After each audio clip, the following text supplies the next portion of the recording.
Comment exploser son Winter en 3 étapes. Salut à toi, c'est Valentin et je te fais un petit podcast qui sera sûrement assez court pour te parler donc de ce point-là. Donc pour te remettre un petit peu dans le contexte, eh bien, je suis actuellement à Barcelone avec quelques amis entrepreneurs qui font tous différents business. Donc il y en a qui font du dropshipping, il y en a qui font de l'e-commerce avec des stocks, il y en a qui font de la prestation de services. On est plusieurs aussi à vendre des formations.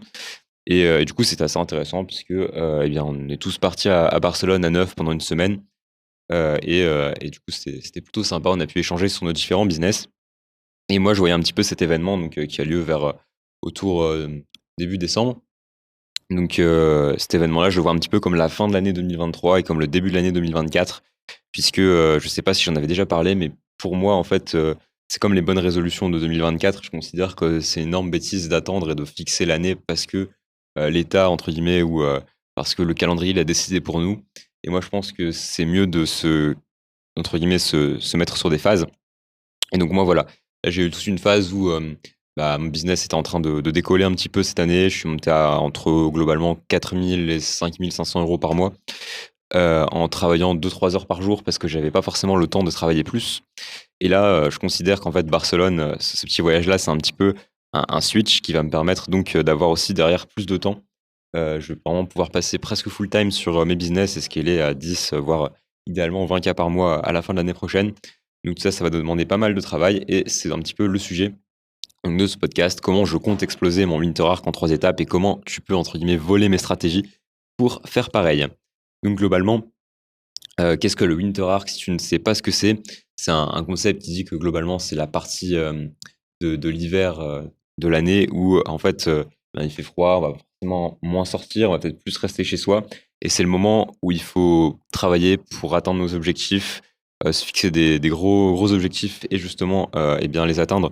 Pendant cette période, on va peut-être moins sortir, moins aller en soirée, moins voyager et donc pour ensuite quand on sortira de cette Winter Arc, qu'on arrivera au printemps, slash été, eh bien, pouvoir entre guillemets «profiter» avec, tout ce qu'on aura aussi construit pendant cet hiver.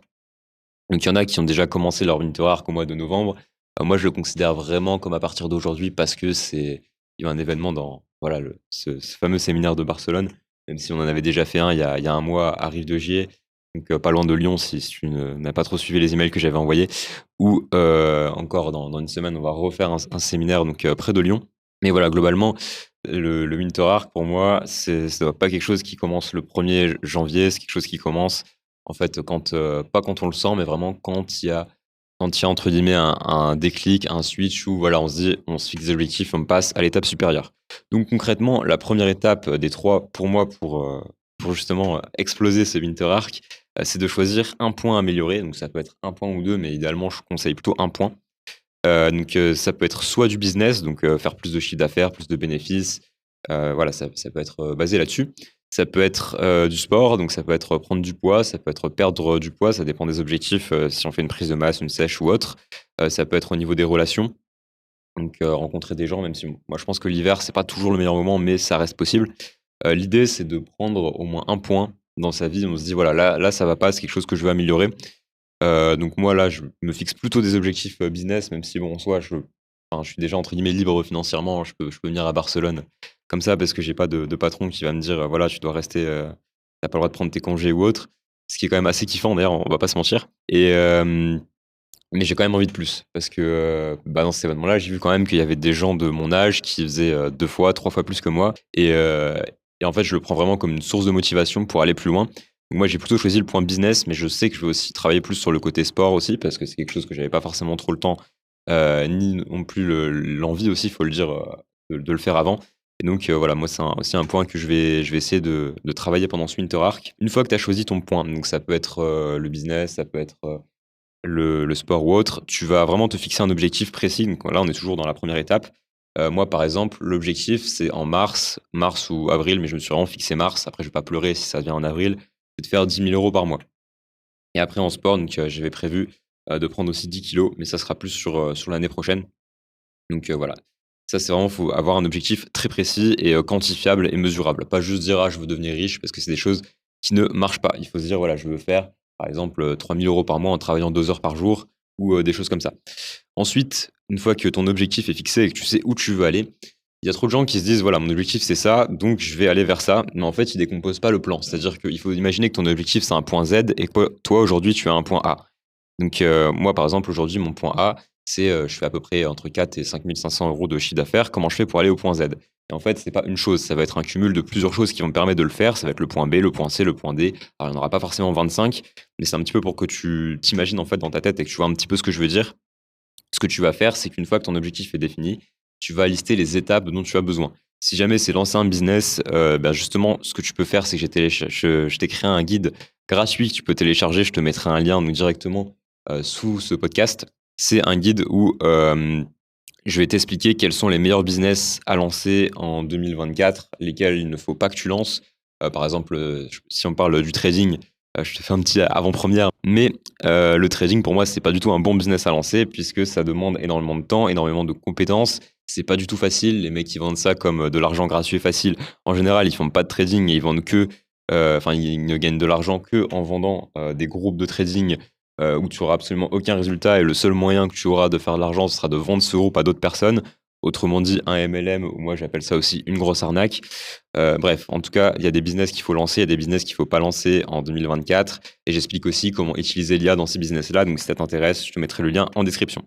Donc une fois que tu as fait ton plan de A à Z avec toutes les étapes que tu dois faire, eh bien ce que tu vas faire, c'est que tu vas te lancer tout de suite. C'est-à-dire qu'il y a beaucoup de gens, ils disent OK, je me fixe des bonnes résolutions pour 2024, et c'est là que tu as les salles de sport qui ont un nombre d'inscrits considérable le 1er janvier ou peut-être le 2 parce qu'elles sont peut-être fermées le 1er. Et pour moi, ça, c'est une connerie parce que ça veut dire que si tu as besoin d'attendre le 1er janvier 2024 pour te lancer, ça veut dire que c'est pas vraiment quelque chose qui te tient à cœur puisque si ça te tenait vraiment à cœur, tu le ferais tout de suite. Et moi, c'est quelque chose que j'ai tendance à implémenter de plus en plus, c'est que dès que j'ai des idées ou des choses comme ça, j'essaie d'aller vite et pas de me poser 36 000 questions. Par exemple, là, la semaine prochaine, je vais encore à un séminaire donc, qui est organisé par Lou Esquier, avec qui on a tourné un podcast. Je sais pas si tu le connais, il fait des vidéos sur YouTube et ça marche plutôt bien. Et lui, quand il a annoncé son séminaire, donc, les logements, etc., n'étaient pas fournis, les transports non plus, donc ça demandait de l'organisation. Bah, plutôt que de réfléchir pendant 10 jours à comment je vais m'organiser, comment je prends un Airbnb ou autre, en fait, non, j'ai directement pris ma place. En plus, c'était pas très cher, c'était 400 euros. Et du coup, après, j'ai vu après avec d'autres personnes, on va faire un petit coworking, enfin un coworking. On va prendre un Airbnb à plusieurs et les solutions viennent après. C'est-à-dire qu'en général, voilà, maintenant, j'ai tendance à agir le plus rapidement possible. Et c'est pour ça que là aussi, eh bien, là, on est vers autour du 10 décembre et j'ai plus la date exacte en tête. Mais et du coup, ça veut dire que je vais pas attendre le 1er janvier. Dès que je vais rentrer, je vais me remettre au travail et je vais aussi, du coup, travailler plus parce que je vais avoir plus de temps qu'avant. Et voilà, pour moi, c'est le dernier point qui est très important. Donc pour conclure ce petit podcast, déjà, je voulais que tu saches que ta vie peut changer très rapidement. C'est-à-dire que moi, il y a 6 mois, j'avais 0 réseau, je connaissais personne. Et aujourd'hui, là, je suis à Barcelone avec des amis et franchement, je trouve ça assez incroyable. Franchement, je sais pas pour faire comme les gourous qui disent, voilà, faites 10 000 € par mois en un mois sans compétences. Bon, ça, on est d'accord que c'est du bullshit. Mais si tu fais des bonnes choses sur plusieurs mois et par exemple, sur tout l'hiver, si tu commences maintenant en décembre et que tu finis en avril ou en mai, sachant que je dis tu finis, mais ça veut pas dire que tu feras plus rien en avril ou en mai, ça veut juste dire que tu vas pouvoir réduire la cadence parce que tu auras trouvé ton «rythme de croisière» entre guillemets sur ce que tu veux faire. Eh bien, ta vie peut vraiment changer très, très rapidement. Mais pour ça, il y a qu'une seule condition, c'est vraiment se bouger le cul, oser faire ce qu'on n'ose pas faire. Là, je suis un peu franc, un peu direct, mais c'est aussi comme ça que je suis dans la vraie vie, c'est comme ça que je pense aussi. J'en ai marre des gens qui disent un petit peu, avec des pincettes, qui ont peur de choquer, brusquer. Moi, je pense que voilà, littéralement, faut se bouger, qu'on n'a rien sans rien et qu'il faut oser faire ce qu'on n'ose pas faire. Moi, il y a une citation que j'aime beaucoup, que m'avait dit un ami un jour et j'adopte un petit peu comme, philosophie de vie maintenant. Donc les actions que tu vises se cachent derrière les résultats que tu vises, pardon, se cachent derrière les actions que tu évites.